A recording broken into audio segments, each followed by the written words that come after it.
다 같이 기도하심으로 수요 저녁 예배를 영상으로 드리겠습니다. 하나님 아버지 감사합니다. 오늘 또 교회에 나오지 못하고 각 가정에서 영상 앞에서 하나님을 예배합니다. 자비로우시고 선하신 하나님께서 어떠한 상황과 환경 가운데서든지 하나님의 말씀을 사모하고 주의 뜻대로 살기를 원하며 하나님을 사랑하는 당신의 모든 자녀들에게 은혜를 더해 주셔서 우리가 하나님을 아는 것이 이 세상에서 가장 최고의 기쁨이 되게 해주시고 그 기쁨으로 말미암아 세상 가운데 하나님의 최고 영광을 드러내는 저희가 될 수 있도록 인도하여 주시옵소서. 감사드리며 예수님의 이름으로 기도하옵나이다. 아멘. 찬송가 264장 찬양 드리겠습니다. 264장입니다.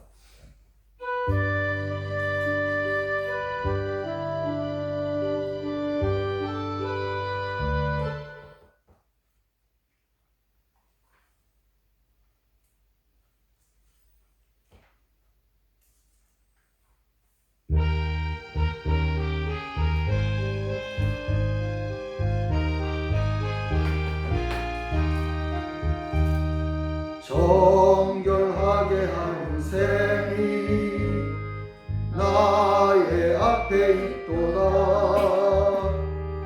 성령께서 권고하신 죄 씻으라 하시네.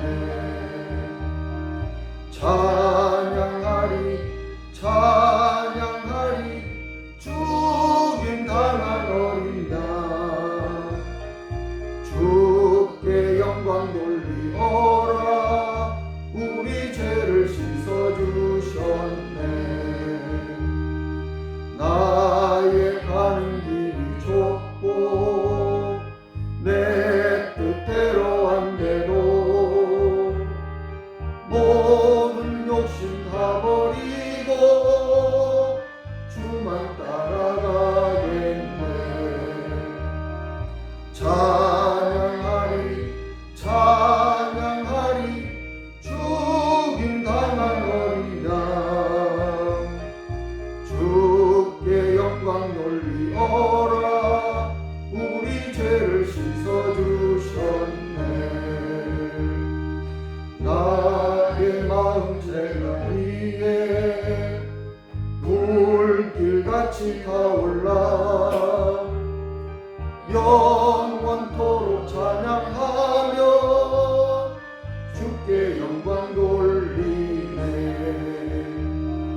찬양하리 찬양하리 죽임 당한 어린 양 주께 영광 돌리어라. 우리 죄를 씻어주셨네.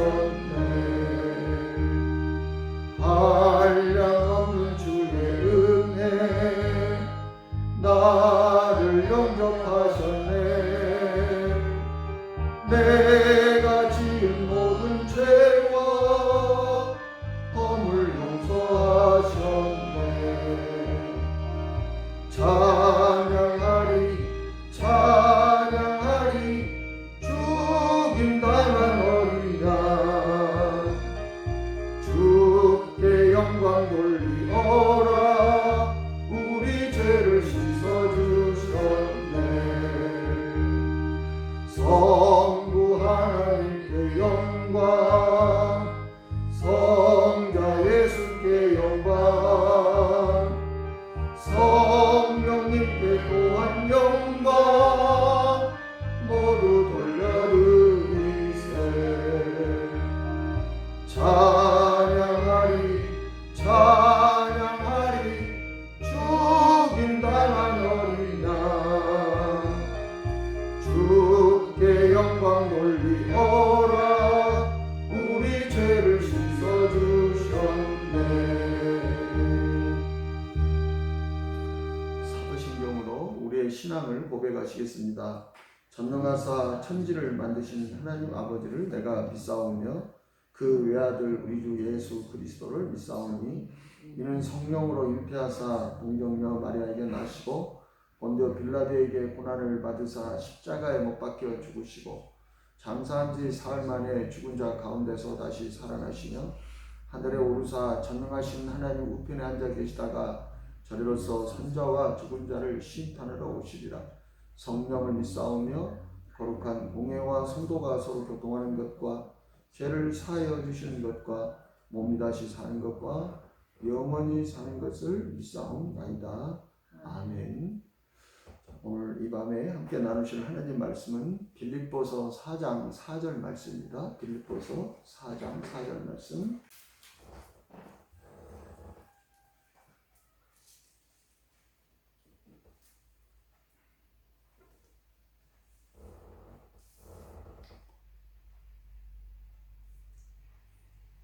빌립보서 4장 4절 말씀을 함께 봉독하시겠습니다. 주 안에서 항상 기뻐하라. 내가 다시 말하노니 기뻐하라. 아멘. 기도하겠습니다. 하나님 아버지 감사합니다. 이 밤에 주의 말씀을 듣기를 원합니다. 하나님께서 사도 바울을 통해서 주 안에서 항상 기뻐하라 하시는 그 하나님의 마음을 주여 알게 해주시고 또한 이 말씀대로 살아가는 저희가 될 수 있도록 이 시간 말씀을 통해서 역사하여 주시옵소서. 감사드리며 예수님의 이름으로 기도하옵나이다. 아멘. 오늘 사도 바울은 우리가 잘 아는 것처럼 지금 로마 감옥에 갇혀 있는 그러한 상태에서 빌립보 성도들에게 오늘 이 말씀을 주는 것입니다. 이것은 명령이죠, 명령. 그죠? 주 안에서 기뻐하라가 아니고 항상 기뻐하라.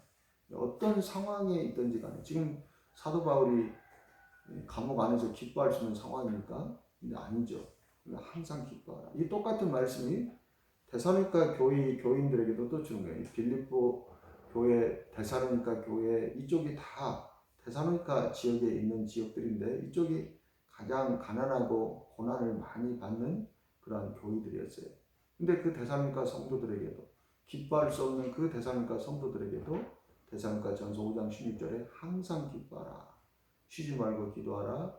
범사에 감사하라. 이것이 너희를 향하신 하나님의 뜻입니다. 하나님의 뜻은 어떤 상황과 상관없이 항상 기뻐하라라고 그렇게 말씀하십니다.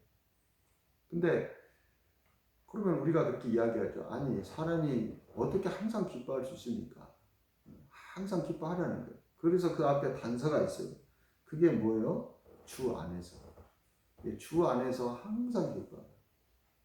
우리는 세상 속에서는 기쁠 때도 있고 기분이 나쁠 때도 있고 슬플 때도 있고 그래요.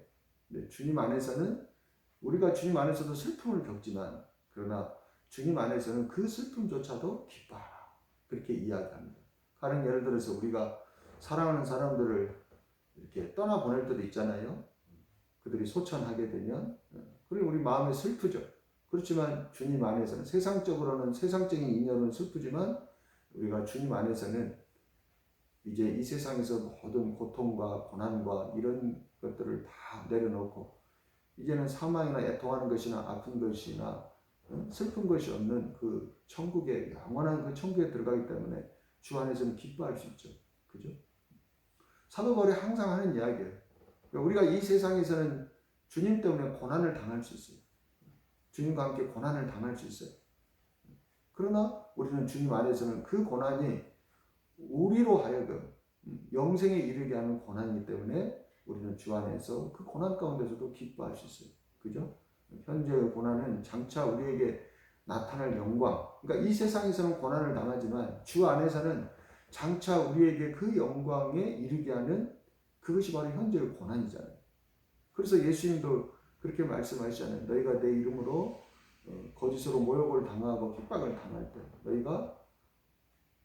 너희는 기뻐하라. 하늘에서 너희 상이 크니라. 이렇게 말씀하시지 않습니까? 그러니까 우리가 세상에서는 고난을 당할 수 있어요. 그죠? 세상적인 고난을 당할 수 있어. 그리스도 안에서도.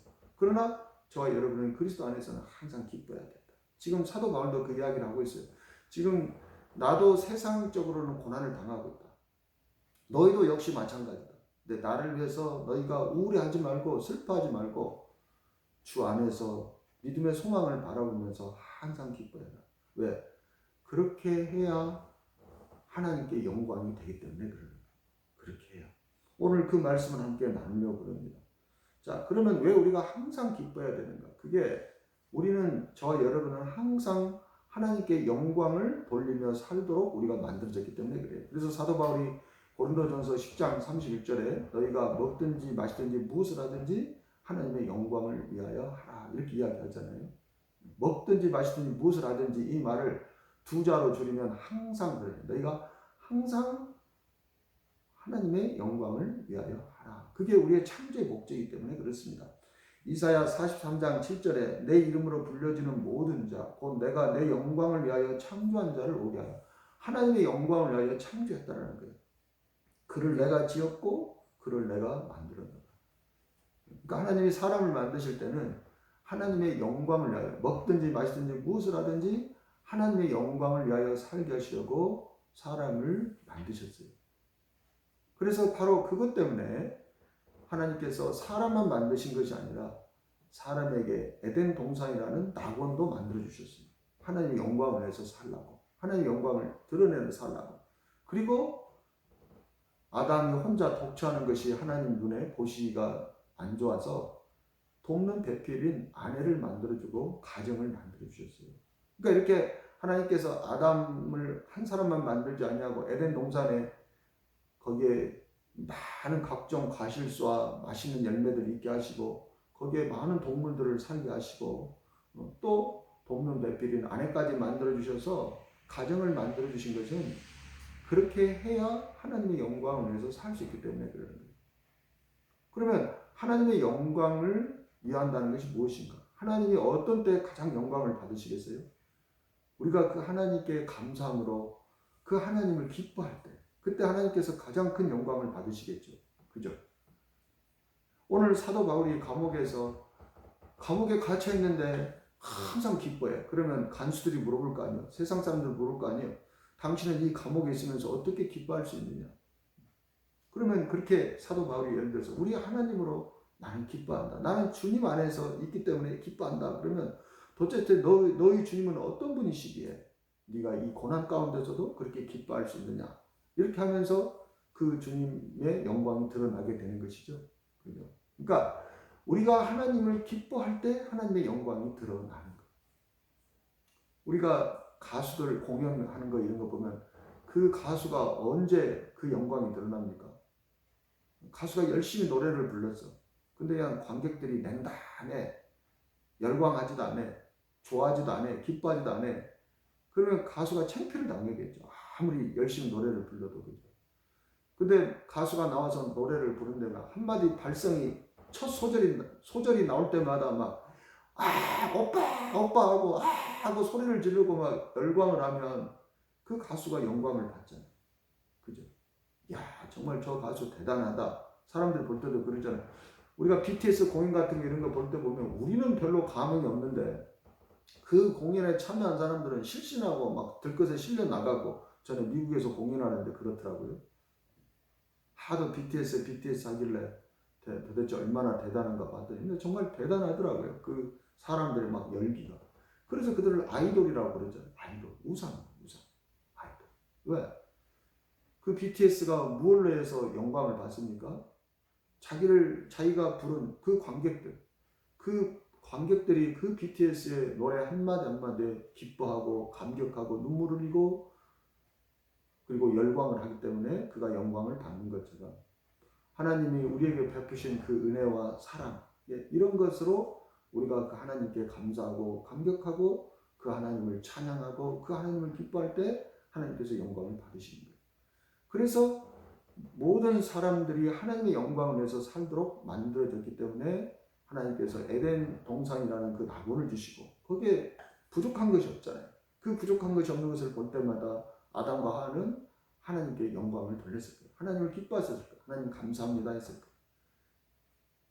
이 진흙과 같은 나를 빚으사 이 모든 것들을 하나님께서 은혜로 주시고 또 혼자 사는 것이 외로울 것 같아서 이렇게 내 살 중에 살이요 뼈 중에 뼈인 아담을 아내로 주셨으니 얼마나 아담이 하나님을 기뻐했겠습니까? 이 모든 것들이 다 하나님의 영광을 위해서 살게 하는 것입니다. 그러므로 저 여러분이 하나님의 영광을 나타내는 일은 무엇이냐? 하나님으로 말미암아 기뻐하는 것. 그것이 영광을 받는 것. 신부가 신랑으로 기뻐하는 것이 아니라 신랑이 해주는 다이아몬드로, 예를 들어 다이아몬드 반지로 막 기뻐한다고 그러세요. 그러면 신랑이 영광을 받아요? 다이아몬드가 영광을 받아요? 다이아몬드가 영광을 받겠죠. 그죠? 아니 신랑은 별로 안 기뻐하는데 그냥 치밀하게 이렇게 있어. 그냥 신랑을 봐도 기쁨도 없고 얼굴이 그냥 오만상을 찌푸리고 있는데 신랑이 내가 다이아몬드 반지 하나 해줄게 하고 보석상에 가서 다이아몬드 반지 마음에 드는 거 고르라고 해서 딱 해주니까 막 얼굴이 확 펴지면서 그때 신부의 얼굴이 막 기쁨이 가득해. 그럼 이 신부는 누구에게 지금 영광을 돌리는 거예요? 다이아몬드 반지에 영광을 돌리는 거죠. 우리도 마찬가지예요. 하나님은 우리에게 이 세상에 많은 복들을 선물로 주셨어요. 그죠? 근데 우리가 그 선물로 인해서는 기뻐합니다. 그죠? 하나님이 뭐 재물의 복을 주시고 어떤 좋은 직장을 취직시켜 주시고 내가 이 세상에서 원하는 것들 뭐 이런 것들을 하나님께서 선물을 이렇게 주셔요. 그럼 사람들은 그걸 가지고 막 기뻐하는 거예요. 병을 고쳐주셔서 죽을 병에서 낫게 하셨고 물론 기뻐해야 되죠. 근데 정작 그 병을 낫게 하시고 그 재물을 선물로 주신 그 하나님을 기뻐하지 않을 때가 있는 거예요. 물론 그 순간에는 기뻐하죠. 하나님은. 왜? 재물 때문에 기뻐하는 거예요.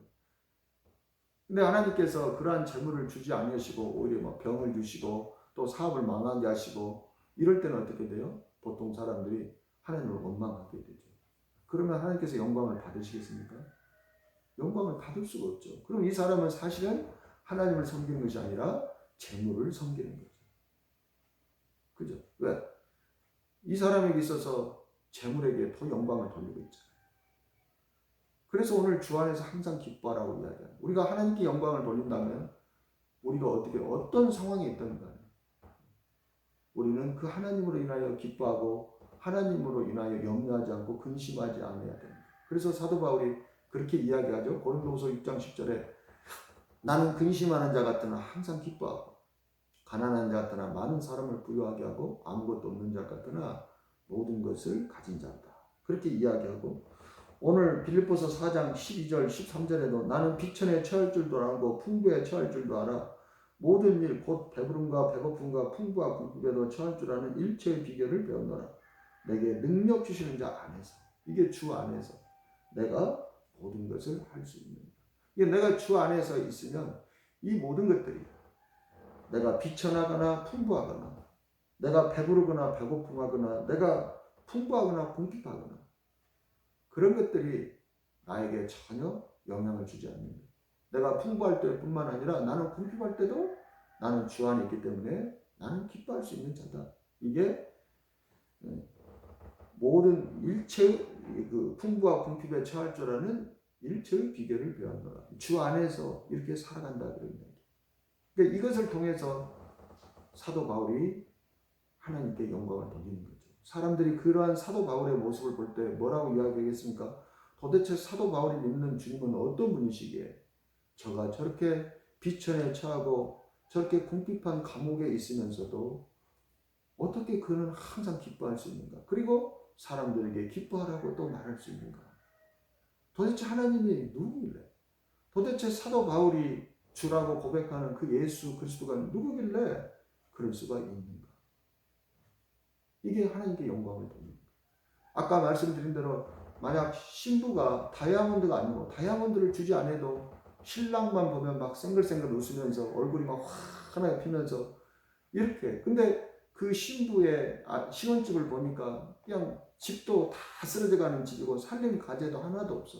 그런데 그 신랑만 보면 막 기뻐하고 신랑을 끌어안고 신랑을 사랑한다고 고백하고 막 이렇게 그러면 사람들이 그럴 거 아니야. 도대체 저 신랑이 뭐가 좋길래 저렇게 가난하고 궁핍한 곳에 시집을 가면서도 고생길이 뻔한데도 저렇게 기뻐할까? 그러면서 신랑이 영광을 받잖아요. 지금 그 이야기를 하고 있는 것입니다. 오늘 사도 바울은 왜 이렇게 주 안에서 기뻐할 수 있는가? 이건 그의 믿음 때문에 그런 거예요. 하나님을 경외하는 그의 믿음, 하나님의 약속에 대한 믿음. 사도 바울이 이렇게 기뻐하는 그 내용, 기뻐할 수밖에 없는 내용이 앞에 나와요. 앞에 빌립보서 1장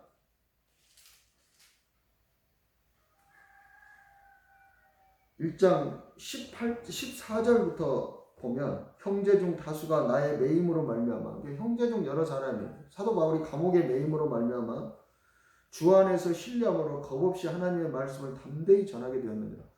야, 바울이 감옥에 복음을 전하다가 잡혔는데 우리가 이렇게 있을 수 있느냐 하고 전에 움츠렸던 자들이 우리도 죽으면 죽으리라, 우리도 바울처럼 복음을 전하리라, 바울이 저렇게 갇혀있는데 우리가 입을 막고 있으면 되겠느냐 하고 그렇게 담대히 복음을 전하는 자들이 있고, 또 다른 부류가 있어요. 17절에 나의 매임에 괴로움을 더하게 할 줄로 생각하여 순수하지 못하게 다툼으로 그리스도를 전파하느니라. 어떤 사람들은 야, 바울 네가 없다고 교회가 안 되는 것 같아. 네가 없어도 우리가 얼마든지 교회를 부흥시킬 수 있어. 이런 마음으로 오히려 야, 이번 기회에 바울이 감옥에 매여 있는 이때 우리가 나가서 복음을 전해서 바울보다 더 많이 교회를 부흥시키자, 더 많이 사람들을 구원하자, 이런 시기심으로, 아니면 바울을 그냥 이기고 싶은 이러한 욕심으로도 복음을 전하게 되었다, 그런 이야기. 그래서 바울이 감옥에 갇힌 것이 그가 그토록 복음을 전하게 됐던 그 일이 이 빌립보 교회 안에 더 왕성하게 일어나 버린 거예요. 그래서 18절에 그러면 무엇이냐, 거칠애로 하나 참으로 하나. 거칠애로 하는 것은 뭐예요? 바울 뭐 네가 없다고 안 될 것 같아? 이렇게 하는 것들이 거칠애로 하는 거죠. 그 다음에 참으로 하는 것은 뭐예요? 야, 바울이 복음을 전하다가 이렇게 갇혔는데 우리가 이렇게 있을 수 있느냐? 우리도 그와 함께 십자가를 지자. 이렇게 참으로 하는 거죠. 무슨 방도로 하든지. 전파되는 것은 그리스도니 이로써 나는 기뻐하고 또한 기뻐하는 거다. 그러니까 사도 바울은 이렇게 그리스도가 전파되는 것으로 말미암아 기뻐하고 기뻐했던 거예요. 왜요? 그들이 이제 복음을 듣고 하나님께 영광을 돌리잖아. 바울이 사랑하는 그 하나님께. 그러니까 하나님께서 영광 받으실 그 일을 생각하니까 기뻐하고 기뻐한다. 이것이 바로 먹든지 마시든지 무엇을 하든지 하나님의 영광을 위해서 살아라. 그래서 그가 우상 제물에 대해서 이야기할 때 이게 고린도전서 10장 30절 우상 제물에 대한 이야기가 나오는 그 배경이거든요. 그러니까 그것이 우상 제물인 줄 모르면 그냥 묻지 말고 먹으라, 그런 이야기예요. 그것을 괜히 네가 꺼려 해서 먹지 않으면 너를 대접하는 사람의 양심의 시험을 받게 해서 그를 구원할 수가 없으니까, 그를 구원하기 위해서는 그의 잔치에 초대하면 그게 우상 제물인지 아닌지 그것을 묻지 말고 그냥 감사함으로 그것을 먹으라. 왜? 그래야 한 영혼이라도 더 구원할 수 있다. 무엇을 하든지 하나님의 영광을 위해서. 그가 구원을 받고 나면 기쁨으로 하나님께 영광을 돌리는 삶을 살아가겠죠. 하나님 안에서 기뻐하겠죠. 지금 그 이야기를 하고 있는 거예요. 그 다음에 사도 바울이 또 하나는 뭐냐면 3장 10절부터 빌립보서 3장 10절부터 12절까지 있는 말씀은 제가 자주 드리는 말씀인데, 내가 그리스도와 그 부활의 권능과 그 고난에 참여함을 알고자 하여 그의 죽으심을 본받아. 지금 그의 죽으심을 본받았잖아. 이 고난에 참여하게 됐잖아. 그래서 사도 바울은 이 복음을 전할 뿐만 아니라 나는 그 복음에 참여하는 자가 되겠다라고 고린도전서 9장에서 이야기합니다. 그 복음에 참여하려면 그리스도를 본받아야 돼요. 그리스도를 본받으면 어떻게 해요? 11절 12절에 어떻게 쓰든지 죽은 자 가운데서 부활이 이르려 하느니 내가 이미 얻었다 함도 아니요 온전히 이루었다 함도 아니라 오직 내가 그리스도 예수께 잡힌 바 된 것을 잡으려고 달려가며. 지금 자기가 복음을 전하면서 감옥에 붙잡힌 이것이 부활을 어떻게 쓰든지 부활에 이르려고 달려가는 그 과정이라는 거예요. 지금 그 힘이라는 거예요. 위에서 부르시는 그 부름의 상을 쫓아서 지금 달려가고 있는 길이라는 거예요. 그러니까 현재의 고난은 장차 내가 부활에 이르는 그 영광에 이르는 거기에 비해서 이 현재의 고난은 아무것도 아니다. 장차 나타날 그 영광, 그것과 비교할 수 없다. 그러므로 그는 기뻐하는 거예요. 만약 그가 그리스도 때문에 고난을 당하지 않고 이 땅에서 그냥 그리스도 때문에 잘 먹고 잘 살고 왕같이 그냥 잘 먹고 잘 살고 이렇게 누리면서 살았다고 해보세요. 그러면 그는 그걸로 먹는 것으로 인해서 이 땅에서 많이 가지고 권력을 가지고 이 땅에서 잘 먹고 잘 사는 것으로 기뻐할 수는 있죠. 그것은 주 안에서 기뻐하는 것이 아니에요. 그것은 주 안에서 큰 낙심이 되는 거예요. 내가 이러고도 천국 갈까? 내가 이러고도 부활에 이룰 수 있을까? 이런 생각을 할 거 아니에요. 성경을 제대로 아는 사람은. 그죠? 저와 여러분도 그렇잖아요.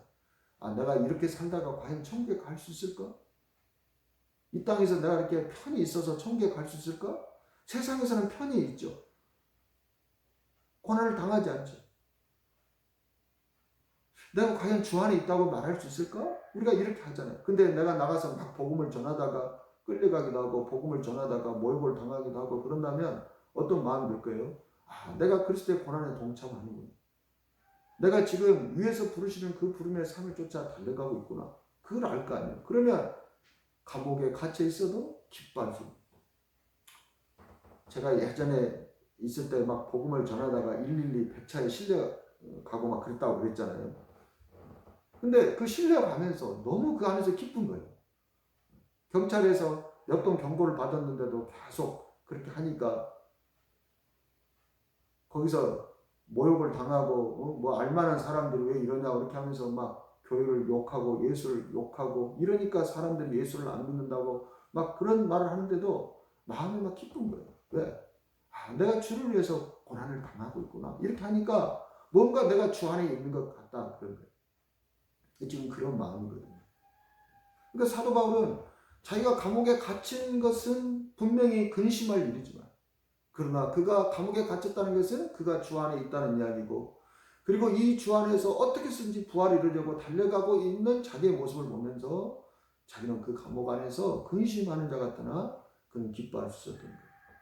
그러면서 고린도 이 빌립보 성도들에게도 너희도 예수 때문에 고난을 당하고 때로는 궁핍하고 때로는 비천에 처하지만 그러나 그것이 주 안에서 당하는 거기 때문에 그 주 안에서는 그 부활의 영광에 이르는 그 생명의 길이기 때문에 너희가 항상 기뻐하라.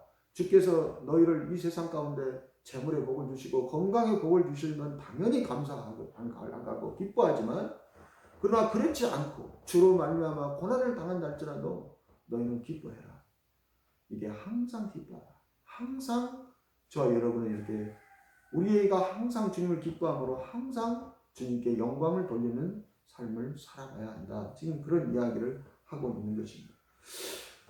그러면 어떻게 우리는 이 사도 바울처럼 주 안에서 항상 기뻐할 수 있는가? 그것은 하나님의 선하심을 맛볼 수 있는 생명의 능력이 있어야 돼요. 그게 이제 구약에서는 다윗이 그러한 능력이 있었어요. 다윗이. 그러니까 다윗은 하나님을 귀로만 듣는 자가 아니라 그 하나님의 음성을 듣고 하나님의 인도하심을 받는 자거든요. 그죠? 우리가 다윗에 대해서는 너무나 잘 알잖아요. 그러므로 다윗은 그 시편의 많은 시편들이 다 무엇을 기록해 놓은 거예요? 하나님께서 다윗을 구원하셨을 때 그 하나님의 선하심을 맛본 그 맛을 기록해 놓은 것이 다윗의 시예요. 하나님의 선하심을 맛보고 나서 그 하나님의 선하신 맛을 기록해 놓은 것이 다윗의 시다. 그렇잖아요. 그러니까 다윗은 이 하나님의 선하심을 귀로만 들었던 자가 아니라 날마다 그가 하나님의 이 선하심을 맛보며 살았던 자고 그러한 생명의 능력이 있었던 자예요. 그래서 그가 시편 34편 8절에서 너희는 여호와의 선하심을 맛보아 알지어다 이렇게 이야기합니다. 너희는 여호와의 선하심을 맛보아 알지어다. 그리고 그는 이 하나님의 선하심을 맛볼 수 있는 생명의 능력이 있었기 때문에 그래서 그 하나님의 선하심을 맛보았기 때문에 항상 이 하나님의 선하심을 갈망했어요. 그죠? 우리가 뭐 맛있는 것을 먹으면 그것이 막 또 먹고 싶잖아요. 그것이 또 먹고 싶잖아요. 맛을 보지 않으면 그냥 좋은 줄만 알아. 야, 이 수박이 여름에 시원하고 달아. 근데 한 번도 먹어본 적이 없어. 그러면 아 그래? 그냥 그렇게 하고 말지. 그죠? 근데 우리가 그 더울 때 시원하게 이렇게 냉장고에 있는 그 시원한 수박을 먹고 우리가 갈증을 확 풀었던 기억이 있으면 날이 더우면 항상 어떤 생각이 들겠어요? 그 시원한 수박에 대한 갈망이 있겠죠. 그죠? 그러니까 다윗은 이렇게 하나님의 선하심을 늘 맛보며 살았기 때문에 그것이 얼마나 그 하나님의 선하신 맛이 달콤하고 얼마나 그의 마음에 안식을 주고 평안과 기쁨을 주는가를 알기 때문에 다윗은 항상 이 하나님을 그의 영혼은 갈망했던 거예요. 그래서 시편 63편 1절에서 2절에 그는 이렇게 시를 씁니다. 하나님이여 주는 나의 하나님이시라. 내가 간절히 주를 찾되 물이 없어 마르고 황폐한 땅에서 내 영혼이 주를 갈망하며 내 육체가 주를 앙모하나이다. 그는 전심으로 영혼뿐만 아니라 그 육체마저도 주님을 갈망하며 주님을 앙모하나이다. 마치 시편 40편에 있는 것처럼 목마른 사슴이 신의 물을 찾은 것 같이 그렇게 주님을 갈망한다고 이야기해요. 내가 주의 권능과 영광을 보기 위하여. 이 영광을 본다는 것은 하나님의 영광은 어떤 때 보는 거예요? 그분의 선하심을 볼 때 우리가 그분의 영광을 보는 것이죠. 그죠? 그분의 선하심을 볼 때 그분의 영광을 보는 거예요. 그분의 선하심을 보고 기뻐할 때 그에게서 하나님에게서 하나님의 영광을 우리가 보는 거예요. 예수님께서 세례 받으실 때 하늘의 문이 열리고 거기에서 소리가 들립니다. 이는 내 사랑하는 아들을 기뻐하는 자라. 그때 하나님의 영광이 나타나죠. 그때 세례를 받는 예수님이나 세례를 주는 세례 요한이나 얼마나 하나님을 기뻐했겠습니까? 그죠? 이렇게 하나님의 영광을 보면 우리가 기뻐할 수밖에 없는 것이고 우리가 그걸 기뻐하기 때문에 하나님의 영광이 드러나게 됩니다.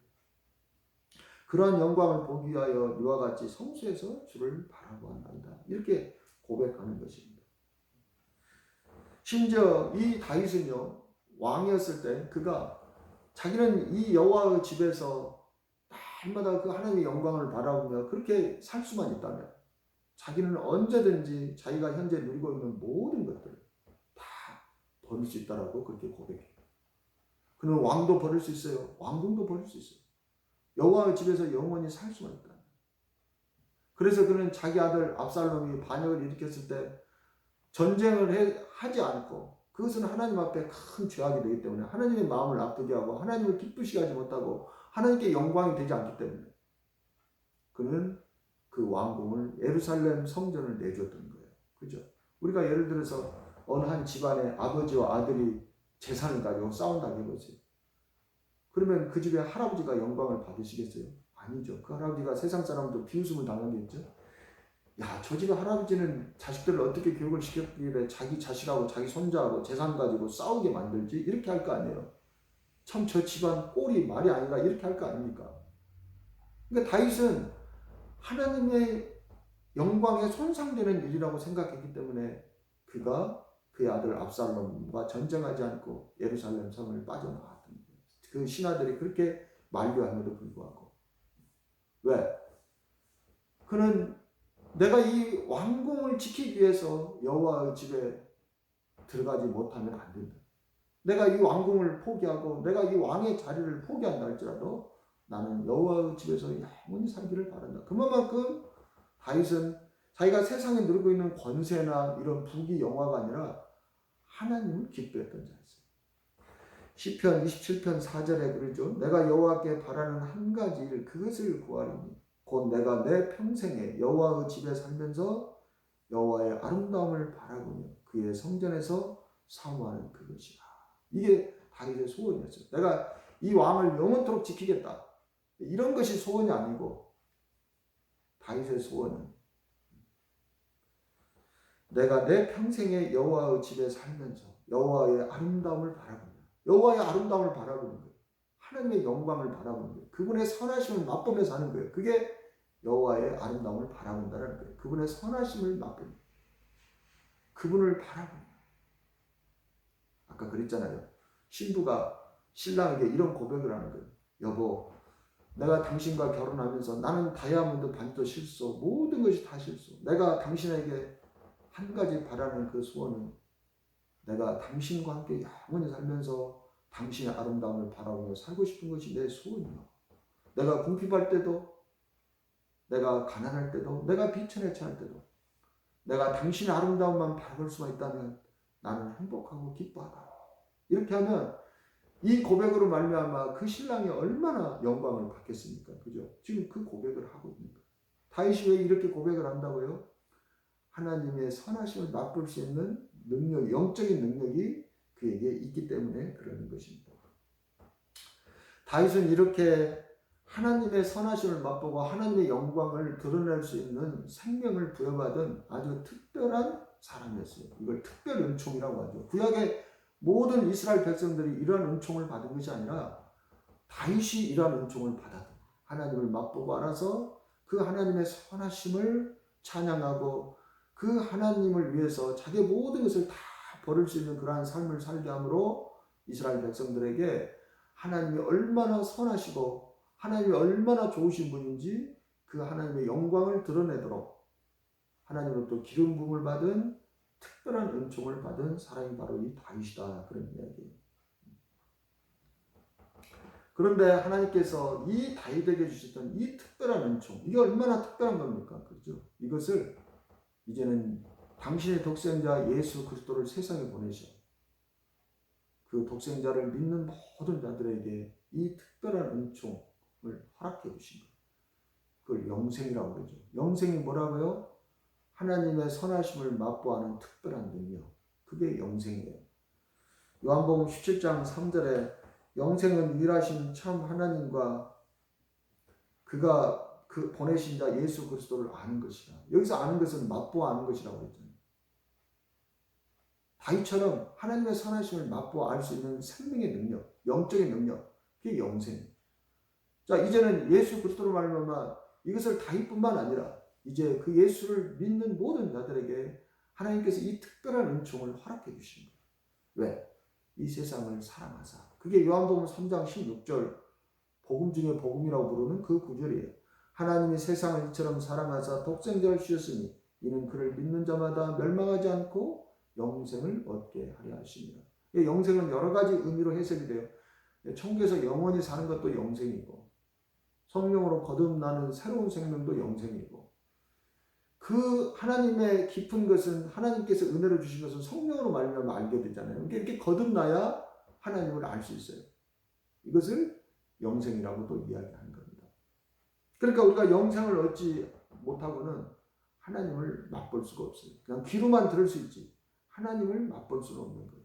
근데 바로 이 다윗처럼 하나님을 맛볼 수 있는 이러한 생명의 능력을 이제 예수 그리스도를 믿는 자들에게 하나님께서 다 그 영생을 선물로 주시게 된 것입니다.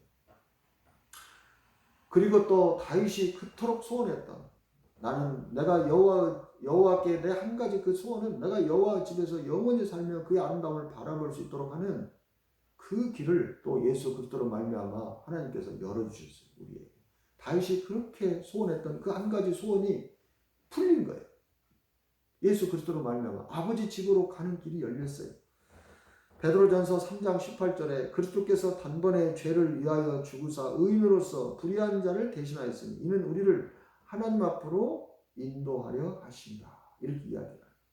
하나님 앞으로 인도하시기 위해서 예수님께서 우리 죄인들을 위해서 십자가에 죽으셔서 우리를 의인으로 만들어 주셨더라.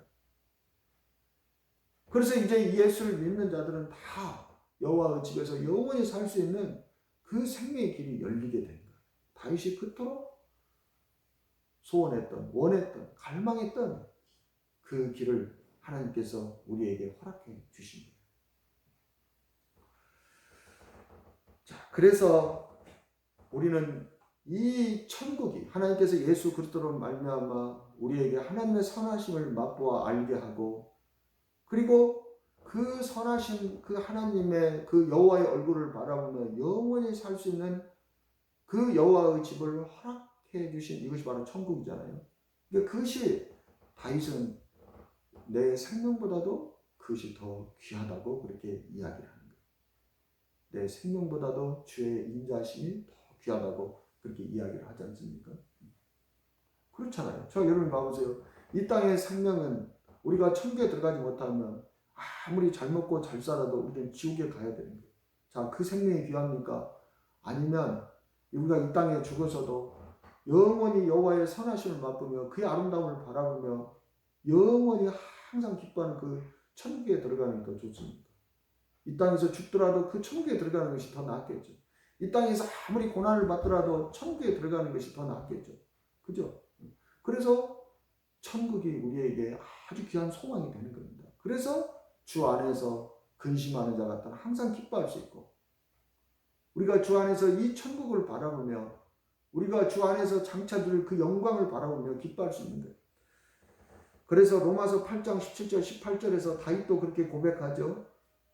자녀이면 또한 상속자 곧 하나님의 상속자요. 천국에 대한 상속자요. 아버지 집에 들어갈 수 있는 상속자요. 그리스도와 함께하는 상속자니 우리가 그와 함께 영광을 받기 위하여 고난도 함께 받아야 할 것이니 생각하건대 현재의 고난은 장차 우리에게 나타날 영광 하나님의 상속자로서 장차 우리에게 나타날 그 영광과 비교할 수 없도다. 그렇게 이야기를 하고 있습니다. 자, 장차 나타날 영광. 그 장차 나타날 이 영광은 어디에서 나타납니까? 천국에서 이 영광이 이루어지는 거죠. 그 천국은 어떤 곳이에요? 오직 영광에서 영광에 이르는 곳이에요. 천국은. 요한계시록 21장 23절 26절에 천국을 이렇게 표현합니다. 그 성은 해나 달의 비침이 쓸데없으니 이는 하나님의 영광이 비치고, 하나님의 영광이 비치는, 하나님의 영광이 비치는 걸 한번 생각해 보세요. 자, 오늘 미국에서 BTS의 영광이 비쳤다 이렇게 하면 우리가 어디를 생각해요? BTS가 공연하는 무대에서 관객들이 막 BTS를 보고 열광하고 실신하고 쓰러지고 그 기쁨을 주체하지 못하는 그것이 상상이 되겠죠. 자, BTS가 뉴스에 나왔는데 BTS가 오늘 미국에서 그의 영광을 떨쳤다 이렇게 하면 우리가 그 생각을 하지. 다른 무슨 생각을 하겠어요? 천국이 바로 그런 거랍니다. 이 천국은 우리가 천국은 일하는 곳이 아니에요. 그거는 사역하는 곳이 아니란 말이에요. 그거는 오직 하나님을 기뻐하는 것이에요. 그래서 그의 영광이 비치는 거예요. 어린 양이 그 등불이 되십니다. 만국이 그 빛 가운데로 다니고 땅의 왕들이 자기 영광을 가지고 그리로 들어가리라. 또 땅의 왕들도 그 천국에 들어가는 자들도 자기의 영광을 가지고 들어가는 거예요. 자기의 영광. 여기서 자기의 영광은 무엇입니까? 죽을 수밖에 없는 내가 하나님의 자녀가 된 이 신분을 이야기합니다. 여기에서 이 영광은 신분.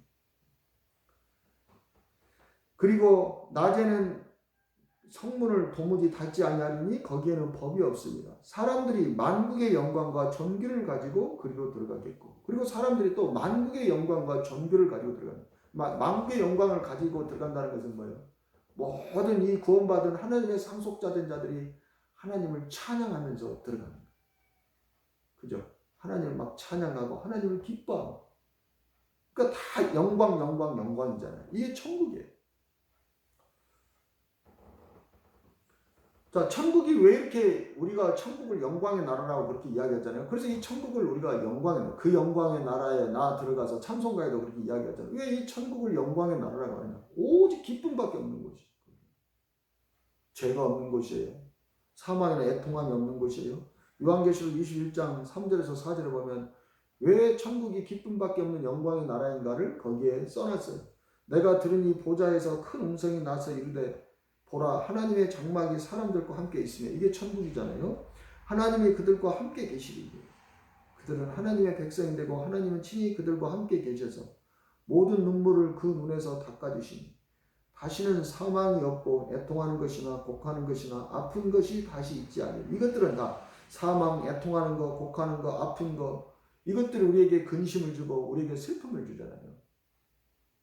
근데 이런 것들을 다 하나님께서 없애버리신 거예요. 그리고 그러니까 기쁨밖에 없는 것이, 오직 기쁨만 있는 거예요. 그러니까 이러한 그 천국은 하나님의 영광으로 가득한 것이고, 우리가 또한 그런 은혜를 입은 자들이기 때문에 우리가 그러한 영광스러운 신분을 얻게 된 자들이죠. 아픈 것이 다시 있지 않으니 처음 것들이 다 지나갔습니다. 그렇습니다. 천국은 이렇게 사망이나 아픈 것이나 애통하는 것이 없는, 거기에는 일체 근심이 없어요. 오직 하나님의 선하심과 하나님의 영광을, 하나님의 아름다움을 바라보며 하나님을 기뻐하는 것이에요. 그래서 천국에서 우리가 해야 될 일은 찬양밖에 없다고 하잖아요.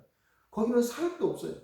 사역 때문에 막 고난을 당하고 고통을 당하고 이런 일도 없어요. 그 천국은 오직 하나님의 영광을 보면서 우리가 그분의 선하심에 감탄하고 그분의 말씀 한마디에 우리가 아이돌이 팬들에게 노래 끝나고 말 한마디 하면 그 막 팬들이 소리를 지르는 것처럼 바로 그런 것이 천국이다. 그래서 이 천국이 우리에게 소망이 되는 거예요. 우리는 보통 하나님의 영광을 위해 사는 일을 이렇게 기쁨으로, 하나님을 우리가 기뻐하는 것으로, 우리가 궁핍할 때도 비천에 처할 때도 기뻐하는 것으로 하나님의 영광을 돌린다고 생각하지 않고, 우리는 보통 하나님의 영광 안에서 산다 그러면 우리는 보통 사역을 생각하죠. 그죠? 그러나 하나님은 사역보다 우리가 이렇게 주님 안에서 주님을 기뻐하는 것을 더 영광스럽게 생각하시고 이 일을 통해서 더 영광을 받으시는 거예요. 그게 이제 누가복음 10장 41절에서 42절에 있는 저와 여러분이 잘 아는 그 마리아와 마르다 이야기가 바로 그 이야기죠. 우리가 잘 아는 것처럼 예수님을 마르다 담매가 집으로 초대를 했습니다. 예수님 아주 귀하신 분이죠. 마르다는 그 귀하신 예수님을 대접하기 위해서 음식을 만드느라고 막 분주하고 막 왔다 갔다 해요. 근데 동생 마리아는 음식을 준비하는 것이 아니라 그 예수님의 발밑에 앉아서 예수님의 아름다움을 바라보면서 예수님의 말씀을 듣고 있었어요. 근데 마르다가 짜증이 난 거예요. 그래서 예수님에게 가서 내 동생이 나를 돕게 하소서라고 이렇게 예수님에게 청을 합니다. 그때 예수님께서 하신 말씀이 누가복음 41절 42절 이 말씀이에요. 주께서 대답하여 이르시되 마르다야 마르다야 네가 많은 일로 염려하고 근심하나. 이게 지금 누구를 위해서 하는 일이에요? 예수님을 위해서 하는 일이죠. 염려하고 근심하는 것이. 뭐 마르다를 위해서 하는 일입니까?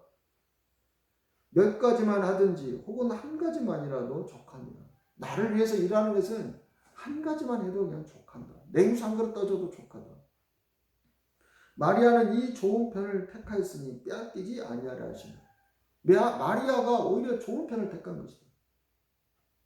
내가 영광을 받는 것은 네가 나를 위해서 막 일을 해서 나에게 어마어마한 상을 차려준다고 해서 내가 귀인이고 내가 존귀한 분으로 내가 영광을 받는 것이 아니라 바로 이 마리아처럼 내가 오니까 나에게서 얼굴을 떼지를 못하고 나의 얼굴을 바라보며 나로 말미암아 기뻐하니라고 정신없는 이 마리아를 통해서 내가 더 영광을 받게 된다.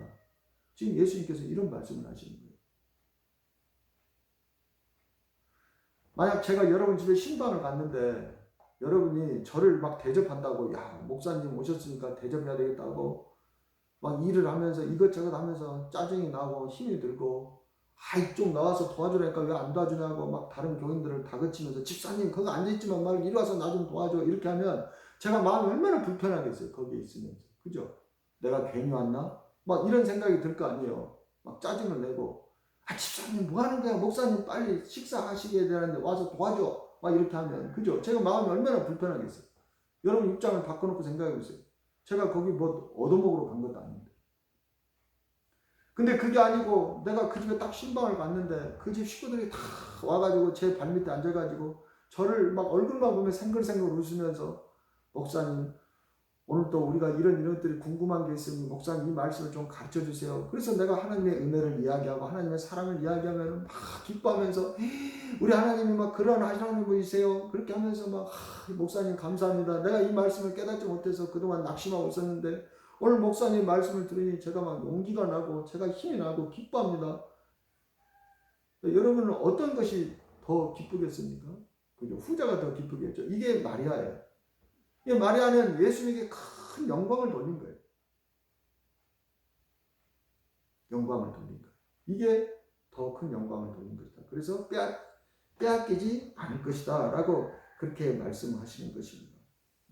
다윗도요. 다윗도 그가 사역하는 일로 막 근심하고 염려하기보다는 이렇게 마리아처럼 주님 안에서 하나님 안에서 늘 안식을 누리는 삶을 살았어요. 이 다윗도. 그것이 시편 131편 1절에서 4절에 있는 말씀이에요. 시편 131편 1절에서 3절. 여호와여 내 마음이 교만하지 아니하고 내 눈이 오만하지 아니하오며 내가 큰 일과 감당하지 못할 놀라운 일을 하려고 힘쓰지 아니하나이다. 뭔가 막 큰 일을 하려고 하지 않는 거예요. 실로 내가 내 영혼으로 고요하고 평온하게 하기를 젖된 아이가 그의 어머니의 품에 있음 같게 하였나니 내 영혼이 젖된 아이와 같도다. 마치 마리아가 예수님의 발밑에 탁 앉아있는 것이 꼭 젖된 아이와 같잖아요. 그죠? 마리아가 그러는 거예요. 나는 아무것도 할 수 없어. 나는 애기야. 마치 이러고 있는 것 같아. 나는 그냥 주님이 좋아. 뭐 이런 것처럼. 이게 다윗도 그랬다는 거예요. 내가 뭔가 막 주님을 위해서 내가 마음이 교만하고 눈이 막 오만해서 큰 일과 감당하지 못한 일을 하려고 막 애쓰고 근심하고 염려하고 나는 그렇게 하지 않는다. 나는 여호와 앞에서 나는 그저 젖된 아이에 불과할 뿐이다. 나는 젖된 아이가 어머니의 품에서 그가 있음과 같이 나는 그 안에서 내 영혼은 그 젖된 아이와 같다. 그러면서 3절에 이스라엘아 지금부터 영원까지 여호와를 바랄지어다. 여호와를 그렇게 바라라는 거예요. 젖된 아이처럼, 어머니의 품에 안긴 젖된 아이처럼 여호와를 그렇게 바라라는 거예요. 여호와를 너희가 막 섬기려고 막 대접하려고 애쓰고 힘쓰면서 짜증내고 마음이 막 근심이 있고, 그것은 너희 마음이 교만하고 너희 눈이 오만하기 때문이나 그런 것이다. 하나님은 그것을 원하는 것이 아니다. 하나님은 마르다의 그 일을 원하는 것이 아니라, 마르다의 일을 원하는 것이 아니라 마리아의 그 젖된 아이와 같은 하나님을 사모하는 그것을 하나님께서는 원하시는 것이다. 그렇게 이야기를 하고 있는 것이죠. 자, 우리가 마르다처럼 주를 위해서 열심히 일을 하지만 안식이 없다면 하나님의 영광을 받지 못하십니다. 오히려 하나님은 사람들로 인해서 욕을 먹는 것이죠. 악덕 포주가 되는 거예요. 예수님이 갔는데 그 집이 막 불편해. 서로 막 싸워. 예수님을 섬기는 것 때문에. 만약 성도들이 목사님을 섬긴다 해가지고 돈을 뭐 얼마씩 걷어서 이번에 목사님 선물 하나 사드리자 하는데 막 자기들끼리 서로 싸워. 그걸 가지고 야, 얼마 내자 뭐 이렇게, 왜 누구는 안 냈대 막 이렇게 한다 그러면 제 마음이 불편하죠. 그죠? 이건 하나님께 영광이 되는 것이 아니라 오히려 하나님을 모독하는 것이 되잖아요. 그죠? 이게 그런 것과 똑같다 그런 이야기예요. 그래서 저 여러분이 사역을 하더라도 항상 주님 안에서 안식을 누릴 수가 있어야 돼요. 그럼 사도 바울이 오늘 그러잖아요. 사역을 하느라고 감옥에 갇혔어. 근데 그가 감옥에 갇히면서 하나님을 불평했다고 해보세요. 내가 뭐 내 일하다 갇혔나? 주의 일을 하고 있는데 왜 주님께서 나를 이 감옥에 있게 해주셨어? 이렇게 하면 주님이 영광을 받으시는 것이 아니라 오히려 주님이 나쁜 사람이 되잖아요. 그죠? 자기를 위해서 일하라는 거 도와주지도 않고 고생시켜. 이게 누가 하는 거예요? 이게 악덕 주인이 하는 거잖아요. 근데 바울은 그렇게 하지 않은 거예요. 그는 주를 위해서 일을 했지만 그 주 때문에 그 고난을 당해도 그 주님이 너무 좋아서 그는 주 안에서 비록 감옥 속에 있지만 그는 주 안에서 하나님을 기뻐하고 또 성도들에게도 기뻐하라고 하는 거예요. 그래서 주님께 영광을 돌리는 거예요. 도대체 바울이 맛보고 가는 그 주님은 어떤 분이시길래 저렇게 자기 주를 위해서 일하다가 저렇게 고난을 당하는데 저렇게 기뻐할 수 있으며 또 성도들에게도 기뻐하라고 할 수 있을까? 이렇게 하나님께 영광을 돌리게 되는 것입니다. 자, 하나님은 세상에 많은 복들을 선물로 주셨어요. 그죠? 그래서 저 여러분이 지금 이 땅에서 굶지 않고 이렇게 잘 먹고 잘 살고 이렇게 있는 거예요. 많은 선물들을 주셨어요. 우리가 절제하지 못함으로 막 병에 걸리고 이렇게 해도 하나님께서 또 좋은 의술 같은 것을, 의사들을 우리 주변에 선물로 주셔서 또 병을 치료받게 하시고, 정말 하나님의 은혜는 끝이 없어요. 하나님께서 이 세상에 주신 그 복들을 헤아려 보면 수도 없는 거예요. 그러나 예수 그리스도께서 오시기 전까지 하나님이 최고의 복은 아직 주시지 않은 거예요. 비로소 예수 그리스도 자기의 독생자를 세상에 보내신 것은 우리에게 이전에 줄 수 없었던 최고의 복, 그것을 선물로 주시기 위해서 예수님을 세상에 보내신 거예요. 그 선물이 뭐예요? 그게 영생이에요. 영생. 그래서 예수님이 누가복음 4장 10절에 그 사마리아 여인에게 이렇게 말씀하십니다. 예수께서 대답하여 이르시되 네가 만일 하나님의 선물과 또 내게 줄 물 좀 달라는 네가 누구인 줄 알았더라면, 내가 누구인 줄 알았더라면, 하나님의 줄 선물과 내가 누구인 줄 알았더라면 네가 그에게 구하였을 것이요 그가 생수를 내게 주었으리라. 이 생수가 어떤 거? 이게 바로 영생이에요. 영생. 하나님의 선하심을 맛보아하는 것처럼. 아까 시편 63편 1절에서 2절에 그랬죠. 내가 간절히 주를 찾되 물이 없어 마르고 황폐한 땅에서 내 영혼이 주를 갈망하며 내 육체가 주를 앙모하나이다. 영생을 앙모하는 거예요. 이 생수를, 내 영혼의 생수를 앙망하는 거예요. 이게 이 영생이 최고의 선물이에요. 그리고 이 영생, 하나님께서 세상에 예수 그리스도로 말미암아 주시는 이 최고의 이 선물이 왜 그것이 최고의 선물이냐? 우리에게 영원한 기쁨과 안식을 주기 때문입니다. 지금까지 예수 그리스도 이전에 하나님께 주신 그 세상에 준 선물들, 그 복들은 그때 받으면 그때는 괜찮은데 또 그것이 지나고 나면 다시 목마르고 이렇게 되는데, 이제 하나님께서 우리에게 주시는 이 생수라고 불리는 이 영생은, 이 최고의 복은 사도 바울처럼 그가 궁핍할 때나 풍부할 때나 비천에 처할 때나 그 다음에 그가 존귀하게 될 때나 풍부하게 될 때나 배고플 때나 상관없이 그 안에서 영생하도록 솟아나는 샘물과 같이, 영생하도록 솟아나는 샘물, 이 샘물은 가물 때나 가물지 않을 때나 상관없이 이 샘물은 가물고 가물지 않고는 외부의 환경에서 일어나는 거지만 속에서 솟아나는 샘물은 외부의 환경에 영향을 받지 않잖아요. 항상 물을 마실 수 있는 거예요. 그래서 이 영원한 이 땅 속에서 솟아나는 샘물 같은 생수를 가졌기 때문에 사도 바울이 이렇게 감옥 안에서도 이렇게 갇혀 있으면서도 이 생수로 말미암아 주 안에서 기뻐하는 그것을 내가 너희에게 선물로 줄 것이다. 그렇게 이야기하죠. 그래서 그 뒤에 요한복음 4장 13절 14절에 예수께서 대답하여 이르시되 이 물을 마시는 자마다 다시 목마르려니와. 이게 뭐예요? 야곱의 물이죠. 이게 세상의 복이라는 거예요. 하나님께서 주신 선물이에요, 이것도. 그러나 이 세상에서 너희가 누리는 그 복은 다시 목마르려니와. 내가 주는 물을 마시는 자는, 이 세상에서 주는 물은 어디에서 목마르요? 감옥에서는 목마르겠죠. 궁핍하면 목이 마르겠죠. 그러나 내가 주는 물을 마시는 자는 영원히 목마르지 아니하리니. 비천할 때나 풍부할 때나 배부를 때나 배고플 때나 영원히 목마르지 아니하리니. 내가 주는 물은 그 속에서 영생하도록 솟아나는 샘물이 되리라. 이 최고의 선물을 주시는 거예요. 예수님은 이렇게 우리에게 이 복음으로서 최고의 선물을 주심으로써 하나님을 영화롭게 하십니다. 그래서 요한복음 17장 4절에서 예수님이 3절 4절에서 영생을 이야기하시면서 이렇게 이야기하죠. 영생은 유일하신 참 하나님과 그가 보내신 예수 그리스도를 아는 것이다. 그 다음 절에서 이렇게 이야기합니다.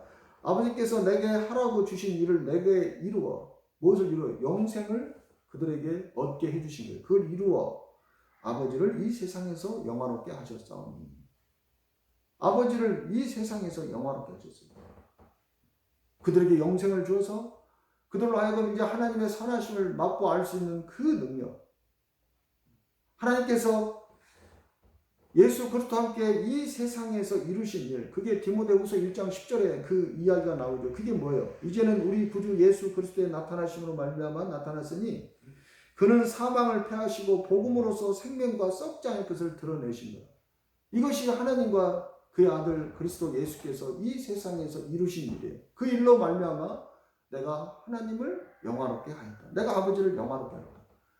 이 일로 말미암아 사람들이 이 구원을 받으면 그 하나님을 기뻐하잖아요. 그래서 사마리아 그 성의 기쁨이 크다라고 사도행전에서 8장에서 그렇게 이야기하지 않습니까? 이게 하나님을 영화롭게, 내가 아버지를 영화롭게 하였사오니, 이렇게 고백을 하고 있는 것입니다. 자, 지금 여러분은 무엇으로 하나님을 기뻐하십니까? 우리는 둘 중에 하나예요. 하나님께서 주시는 이 세상의 선물, 그걸로 기뻐하는 자가 있고, 그것이 없으면 또 기뻐하지 않고 근심하는 자가 있고, 이게 야곱의 물이에요. 이건 다시 목마르는 거예요. 그러나 하나님께서 나에게 이 세상의 복을 주든 주지 않든 간에 그 복음으로써 이 복음 때문에 주 안에서 항상 기뻐할 수 있는 것. 이게 바로 영생입니다. 이게 하나님께 영광을 돌리는 겁니다. 천국은 이렇게 세상의 복이 아닌 주 안에서 복음으로 항상 기뻐하는 자들, 오늘 사도 바울처럼 감옥에서 하나님을 기뻐할 수 있는 자들, 이런 자들에 의해서 천국은 침노를 당합니다. 바울처럼, 다윗 왕처럼 내가 여호와의 집에 영원히 거할 수만 있다면 내가 내 왕의 자리도, 내가 왕궁도 다 포기할 수 있다라고, 왕의 자리와 왕궁의 자리로 왕궁으로 기뻐하는 것이 아니라 여호와 하나님을 사모하는 자들, 이런 자들에 의해서 천국이 침노를 당하는 거예요. 예수님께서 마태복음 13장 44절에서 그렇게 말씀하셨죠. 천국은 마치 밭에 감추인 보화와 같으니 사람을 이미 이를 발견한 후 숨겨두고 기뻐하며 돌아가서 자기 소유를 다 팔아 그 밭을 삽니다. 이 사람에게 기쁨을 주는 것은 무엇입니까? 자기의 많은 소유입니까? 아니면 그 밭입니까? 바로 그 밭으로 말미암아, 그 밭에 감추인 보화로 말미암아, 주님으로 말미암아 기뻐함으로 자기의 소유를 다 팔아도 기뻐할 수 있는 이런 자들에 의해서 천국은 침노를 당한다. 저 여러분은 무엇으로 기뻐합니까? 복음으로서 정말 주 안에서 항상 기뻐합니까? 우리가 그렇게 살아야만, 그렇게 맛볼 수 있는 생명의 능력인 영생이 우리 안에서 날마다 그 영생을 누리고 살아야만 저 여러분이 이 영생의 능력으로 천국을 침노할 수 있는 것이고, 하나님은 바로 그 영생의 능력으로 천국을 침노하라고, 너희가 궁핍해도, 너희가 비천해도, 너희가 배고파도 주 안에서 항상 기뻐함으로 너희가 천국을 침노하라고 예수를 믿는 저 여러분에게 영생을 주시는 것입니다. 여러분이 정말 복음으로서 주님 안에서 항상 기뻐하는 그러한 삶을 살아가고 있는지 저 여러분의 믿음을 한번 돌아보는 그러한 시간이 되었으면 좋겠습니다. 기도하겠습니다. 하나님 아버지 감사합니다. 그렇습니다. 우리가 하나님께서 주시는 이 세상의 복으로 말미암아 기뻐하기는 했어도 이렇게 내가 감옥에, 주님 때문에 감옥에 갇히거나 주님 때문에 내가 궁핍해지거나 주님 때문에 내가 비천해질 때도 정말 기뻐할 수 있는 믿음을 내가 가지고 있는지, 정말 오늘 사도 바울이 말한 대로 주 안에서 항상 기뻐라고 말씀하시는 이 명령대로 살아가고 있는지 이 시간 돌아보게 하시고 정말 그러한 믿음을 가질 수 있도록, 그러한 믿음을 가지고 천국을 침노할 수 있고 인도하여 주시옵소서. 감사드리며 예수님의 이름으로 기도하옵나이다. 아멘. 하늘에 계신 우리 아버지여, 이름이 거룩히 여김을 받으시오며 나라에 임하옵시며 뜻이 하늘에서 이루어진 것 같이 땅에서도 이루어진다. 오늘날 우리에게 일용할 양식을 주시옵고 우리가 우리에게 죄 지은 자를 사하여 준 것 같이 우리의 죄를 사하여 주시옵고 시험에 들게 하지 마시옵고 다만 악에서 구하시옵소서. 대개 나라와 권수와 영광이 아버지께 영원히 있사옵나이다. 아멘.